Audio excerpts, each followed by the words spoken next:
panjatkan puji syukur kehadirat Allah Subhanahu wa Ta'ala karena sampai pada hari ini kita masih diberi kesehatan. Nah, pada video ini saya akan memaparkan sedikit materi tentang bea materai yang merupakan mata kuliah perpajakan. Jadi, video ini adalah video pembelajaran yang saya buat sendiri terkait materi bea materai mata kuliah perpajakan.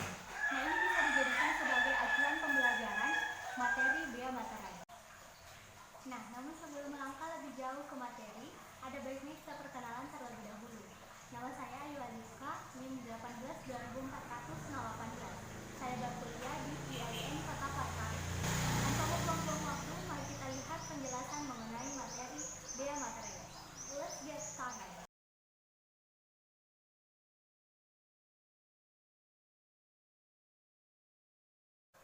Jadi, materinya yaitu bea materai. Yang pertama yaitu, apa sih itu sebenarnya bea materai? Jadi, bea materai merupakan pajak atas dokumen, pajak-pajak tidak langsung yang dibayar secara insidental atau pada waktu tertentu. Lalu, kenapa kita harus menggunakan materai? Jadi, materai digunakan sebagai bukti bahwa kita telah membayar pajak atas dokumen tersebut, dan juga sebagai alat bukti di pengadilan bahwa sewaktu-waktu apabila surat perjanjian dilanggar. Lalu kemudian, bagaimana sejarah dari bea materai itu sendiri? Jadi, bea materai pada awalnya mengalami beberapa kali perubahan hingga menjadi bentuk seperti sekarang ini.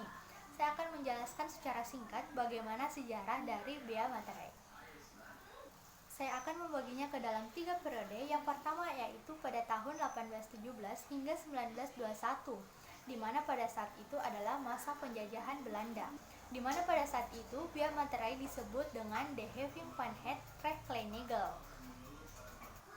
Namun pada tahun 1885 aturan mengenai pengenaan tersebut diganti menjadi Ordonnantie op de Heffing van het Legelrecht in Nederlands Indië yang berlaku hingga tahun 1921. Memasuki periode kedua yaitu pada tahun 1921 hingga 1985, di mana bea materai pada saat itu dinamakan Zegelverordening 1921 yang dimuat ke dalam Staatsletter 1921 nomor 498. Namun juga mengalami beberapa kali perubahan, yakni Undang-Undang Nomor 2 Tahun 1965 dan Undang-Undang Nomor 7 Tahun 1969. Memasuki Orde Baru yaitu pada tahun 1986, banyak muncul kebijakan baru yang membahas tentang perekonomian Indonesia. Namun yang paling dominan di bidang perpajakan yakni ada 3. Yang pertama yaitu Undang-Undang Nomor 6 Tahun 1983 tentang Ketentuan Umum dan Tata Cara Perpajakan. Yang kedua, Undang-Undang Nomor 7 Tahun 1983 tentang Pajak Penghasilan. Yang ketiga, Undang-Undang Nomor 8 Tahun 1983 tentang Pajak Pertambahan Nilai Barang dan Jasa dan Pajak atas Penjualan Barang Mewah. Selang 2 tahun kemudian dilakukan reformasi atas 2 undang-undang tersebut yang menghasilkan 2 undang-undang baru, yakni yang pertama Undang-Undang Nomor 13 Tahun 1985 tentang Pajak Bumi dan Bangunan dan Undang-Undang Nomor 13 Tahun 1985 tentang bea materai. Kedua undang-undang ini baru resmi digunakan pada 1 Januari 1986. Berikut objek materi yang membutuhkan bea materai yang termuat dalam pasal 1 ayat 1 Undang-Undang Nomor 13 Tahun 1985 tentang bea materai. Berikut adalah dokumen-dokumen yang tidak membutuhkan bea materai sebagai tanda bukti yang termuat dalam pasal 4 Undang-Undang Nomor 1 Tahun 1985.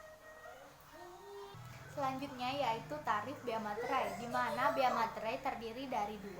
Yang pertama yaitu materai 3.000, memiliki kisaran nilai mulai dari 250.000 hingga dengan 1 juta rupiah. Yang kedua, materai 6.000, memiliki nilai lebih dari 1 juta rupiah. Maksudnya di sini bukan dari nilai materai tersebut, akan tetapi dokumen yang memiliki materai tersebut. Misalnya, dokumen yang memiliki materai 3.000 itu memiliki hutang atau orang yang harus membayar bea materai tersebut itu nilainya 250.000 hingga dengan 1 juta rupiah seperti itu.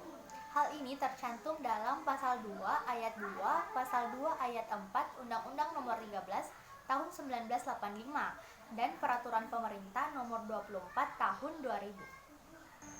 Selanjutnya yaitu cara pelunasan bea materai, di mana tertulis dalam pasal 7 ayat 2 yang mengatakan bahwa yang pertama yaitu menggunakan benda materai, yang kedua yang ditetapkan oleh Kementerian Keuangan. Nah, adapun penjelasan dari pasal 7 ayat 2 yaitu selain dari kedua cara yang disebutkan tadi, ada cara untuk melunasi bea materai, di mana adalah cara lain yang ditetapkan oleh Kementerian Keuangan seperti itu. Selanjutnya yaitu sanksi dan pidana yang terutang bea materai.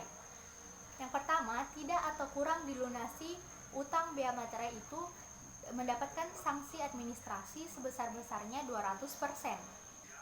Lalu yang kedua, ketika menggunakan dan menyebarkan materai palsu itu mendapatkan pidana setidaknya selama 7 tahun. Nah, itulah tadi penjelasan materi mengenai bea materai. Sekian dari saya. So, I hope you enjoy this video. Thank you for watching. Wassalamualaikum warahmatullahi wabarakatuh.